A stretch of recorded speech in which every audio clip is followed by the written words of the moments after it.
Hello students, अनिमा classes में आपका स्वागत है। मैं आज आप लोगों को क्लास 10 हिंदी का पार्ट 7 छाया मत छूना इस चैप्टर के सारे प्रश्नोत्तर को आज करवाऊंगी।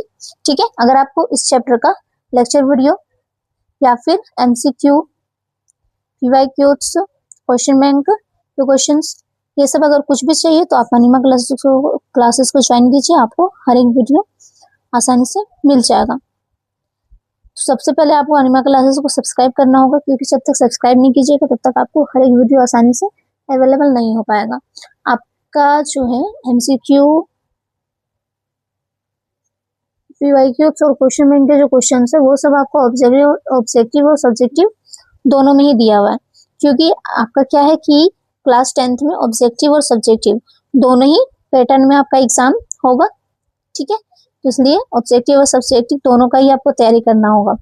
तो इसके लिए मैं क्या की हूँ कि हर एक क्वेश्चन को काफी हर एक चैप्टर वाइज लेक्चर वीडियो, प्रश्नोत्तर वीडियो, यानी कि जो एनसीईआरटी बुक्स का जो क्वेश्चन है वो सब, और तो और एमसीक्यू, पीवाईक्यू और क्वेश्चन बैंक के क्वेश्चन, ये सब सारा कुछ अवेलेबल करवाई हूँ, ताकि आप लोग एग्जाम आते आते आप लोग पूरा तरीके से प्रिपेयर्ड रहें।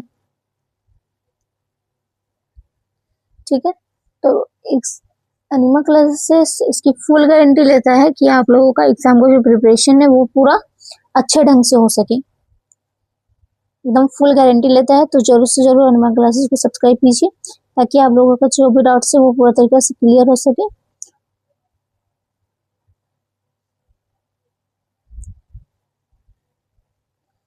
तो चलिए वीडियो को आगे बढ़ाती हूँ। पहला प्रश्न है आपका, छाया मत छूना कविता का क्या संदेश है? उत्तर लिखिएगा। छाया मत छूना कविता का उद्देश्य पूर्ण है। यह पाठकों को जीवन की सच्चाइयों और वास्तविकताओं में जीने की प्रेरणा देती है। कवि कहता है कि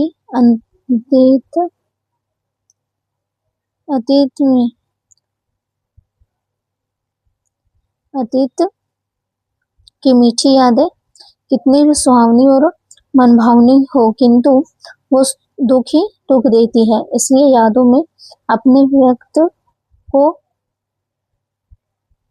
बर्बाद नहीं करना चाहिए। दूसरा संदेश यह है कि यश, वैभव, धन, मान, बड़प्पन सब छलावा है, इनमें वास्तविक सुख। वास्तव में हर सुख के पीछे एक दुख छिपा रहता है, अतः हमें जीवन के यथार्थ पर अड़िग रहना चाहिए। दूसरा प्रश्न आपका क्या है कि हर चंद्रिका में छीनी एक रात कृष्ण है, मन में कृष्ण जीवन सत्य का बोध है।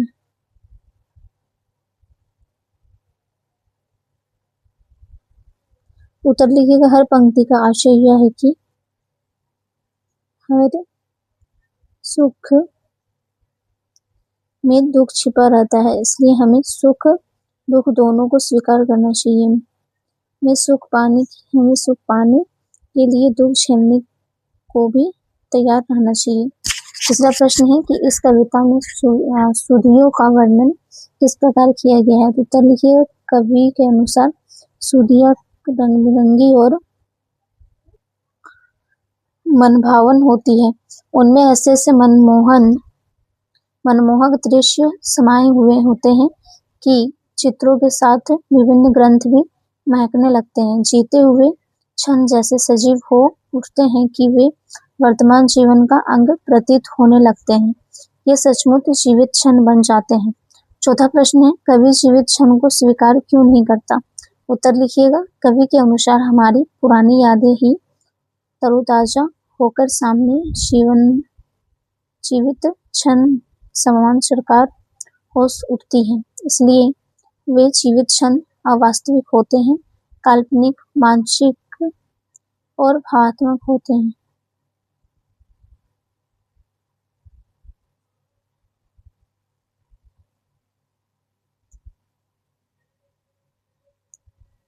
काल्पनिक, मानसिक और भावनात्मक होते हैं। उन्हें याद करके हमारे दुख पुनः हरे हो जाते हैं, घाव छिल जाते हैं, इसलिए कभी उन जीवित क्षणों को स्वीकार नहीं करता। पांचवा प्रश्न है आपका, कवि वैभव और यश को भी स्वीकार क्यों नहीं करता। ठीक है, तो इसका उत्तर लिखेंगे कि कवि का मत है कि धन, वैभव और यश, मान भी झूठे। उत्तर लिखिएगा, कवि का मत है कि धन, वैभव और यश, मान भी झूठे हैं। इन्हें पाकर मनुष्य का मन प्रसन्न नहीं होता, इसलिए इसके पीछे दौड़ना मिथ्या है। मनुष्य को इन पर भरोसा नहीं करना चाहिए।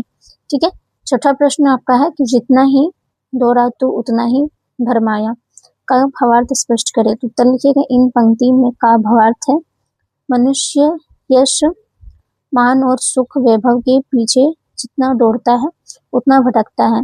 इनमें मन को प्रसन्न करने की शक्ति नहीं है, अतः जो मनुष्य इनके पीछे दौड़ता है वह भ्रम में जीता है। सातवां प्रश्न है, इस कविता में प्रतीकों का कुशलता पूर्वक प्रयोग हुआ है, सिद्ध करें। उत्तर लिखिएगा, इस कविता का शीर्षक ही प्रतीकात्मक है। यहाँ छाया पुरानी यादों और भविष्यों के सपनों का प्रतीक है। चंद्रिका सुख की कृष्ण दुख का प्रतीक है। शांत सफलता और सुखी का प्रतीक है। फूल मनचाही खुशी का प्रतीक है। रस वसंत जीवन के सुहाने तीनों का प्रतीक है। इस प्रकार कवि ने प्रतीकों का प्रचुर और सफलतापूर्वक प्रयोग किया है। आठवां प्रश्न आपका, दुविधा हत साहस है, दिखता है पंथ नहीं का भावार्थ स्पष्ट करें। तो उत्तर लिखिएगा, इसका भावार्थ है, जब मनुष्य का मन दुविधाओं से भर जाता है, जब उसे कोई रास्ता सूझता नहीं, उसका साहस भी समाप्त हो जाता है, अतः मनुष्य को पहले अपनी दुविधाओं से निपटना चाहिए, किसी भी निर्णय तक पहुंचना चाहिए, तभी उसमें साहस का प्रवेश हो सकता है।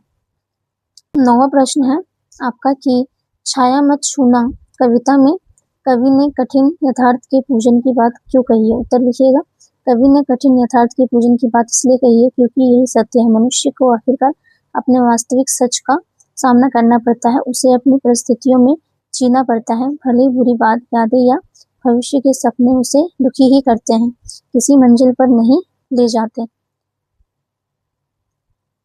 10वां प्रश्न है आपका, छाया मत छूना शब्द यहाँ किस संदर्भ में प्रस्तुत प्रयुक्त हुआ है, कवि ने उसे छूने के लिए मना क्यों किया है। तो लिखिएगा, यहाँ छाया शब्द अवास्तविकताओं के लिए प्रयुक्त हुआ है। ये छायाएं अतीत की भी हो सकती है और भविष्य की भी।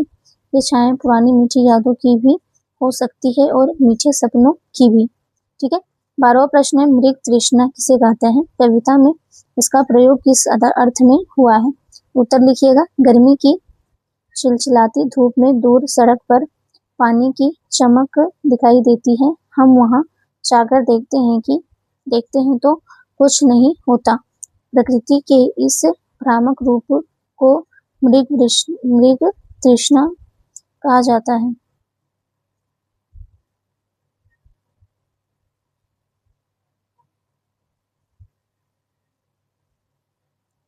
इस कविता में इसका अर्थ छलावे और भाग के लिए किया गया है, किंतु बड़े होकर भी इस कोई सुख नहीं मिलता, अतः बड़प्पन का सुख दूर से ही दिखाई देता है, यह वास्तविक सच नहीं है। 13वां प्रश्न है कि बीती तही विशार दे आग की सुधी ले, यह भाव कविता की किस पंक्ति में झलकता है। उत्तर लिखिएगा, निम्न पंक्ति में, जो न मिला फूल उससे कर तू भविष्य वरन। ठीक है, उसके बाद लास्ट प्रश्न है आपका 13 नंबर का कि छाया मत छूना कविता में व्यक्त दुख के कारणों को स्पष्ट करें। उत्तर हो जाएगा, इस कविता में दुख के निम्नलिखित कारण बताए गए हैं। पहला, छाया अर्थात बीती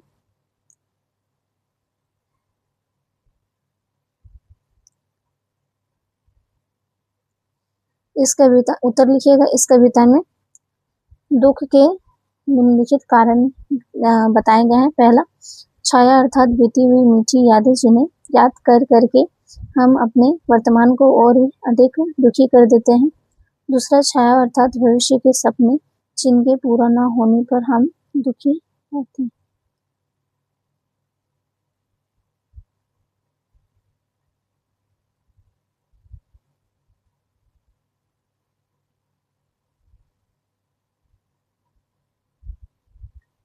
दूसरा है छाया अर्थात भविष्य के सपने जिनके पूरा न होने पर हम दुखी रहते हैं।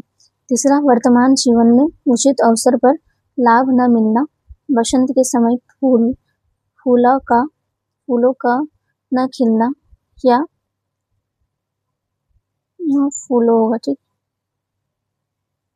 फूलों का न खिलना या शरद रात में चांद का न खिलना। आशय यह है कि उचित अवसर पर सुख न मिलना। ठीक है, तो आज मैं आप लोगों को इस चैप्टर के सारे प्रश्नों उत्तर को करवा चुकी हूँ। मैं बार बार बोल रही हूँ आप लोग अनिमा क्लास को सब्सक्राइब कर लीजिए ताकि आपको हर एक वीडियो आसानी से मिल सके और आप लोग एग्जाम आते आते आप लोग पूरा तरीके से प्रिपेयर्ड रहे एग्जाम के लिए। ठीक है, कोई भी डाउट्स होगा तो कमेंट में पूछिए, जरूर बताइएगा, मैं जरूर सॉल्व कर दूंगी। आशा करती हूँ कि आपको मेरा वीडियो पसंद आया होगा। चैनल को सब्सक्राइब और लाइक कर दीजिए। धन्यवाद।